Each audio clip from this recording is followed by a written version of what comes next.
સફળતા આ શબ્દ સાંભળતા જ મનમાં કેટલાય વિચારો આવે, ખરું ને?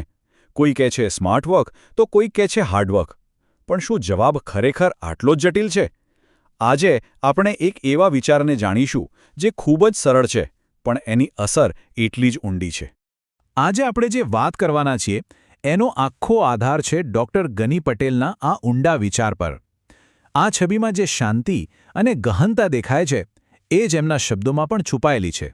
તો એમના મૂળ શબ્દો શું છે?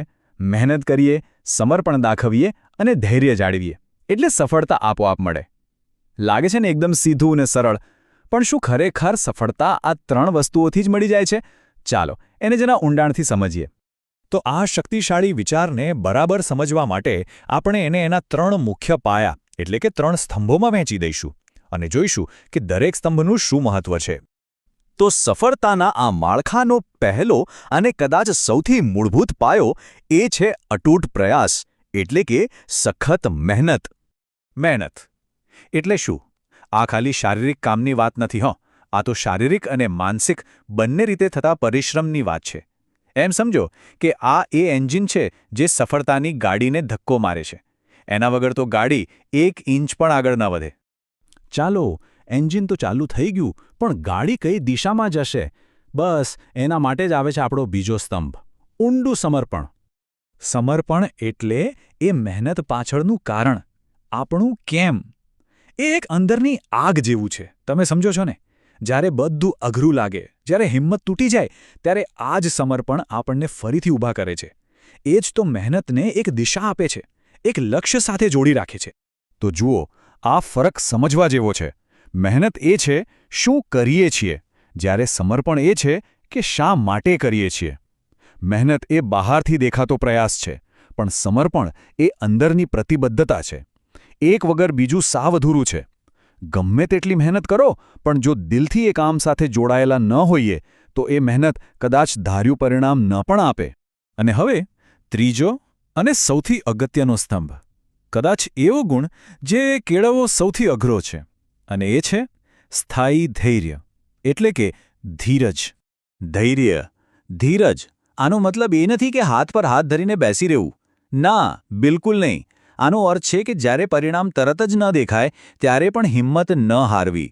મુશ્કેલીઓ આવે, વાર લાગે, છતાં પણ ગુસ્સે થયા વગર, નિરાશ થયા વગર પોતાના કામમાં લાગી રહેવું. એ એક વિશ્વાસ છે કે મહેનતનું ફળ આજે નહીં તો કાલે મળશે જ. આ વાત ખરેખર બહુ જ ઊંડી છે. ધૈર્ય છે ને એ એક સિમેન્ટ જેવું કામ કરે છે. એ મહેનત અને સમર્પણરૂપી ઈંટોને મજબૂતાઈથી જોડી રાખે છે. વિચારો, જો ધીરજ ન હોય તો શું થાય? શરૂઆતનો બધો જોશ અને ઉત્સાહ સમય જતાં ઠંડો પડી જાય અને જે સપનાનું ઘર બનાવવાનું શરૂ કર્યું હોય એ અધૂરું જ રહી જાય. તો હવે સવાલ એ છે કે જ્યારે આ ત્રણેય સ્તંભ મહેનત, સમર્પણ અને ધૈર્ય એક સાથે ભળે છે ત્યારે શું થાય છે? ત્યારે સફળતા કોઈ એવી વસ્તુ નથી રહેતી જેની પાછળ દોડવું પડે.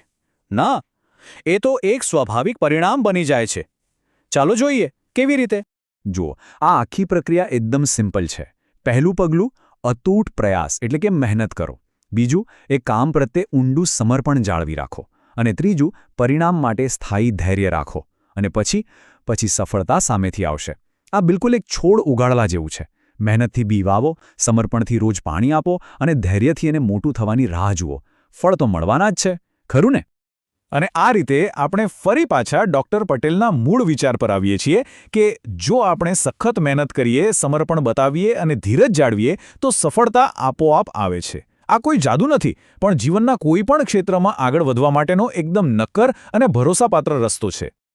તો આ આખી વાતનો સાર શું છે? એ જ કે સફળતા પાછળ ભાગવાને બદલે પ્રક્રિયા પર ધ્યાન આપો.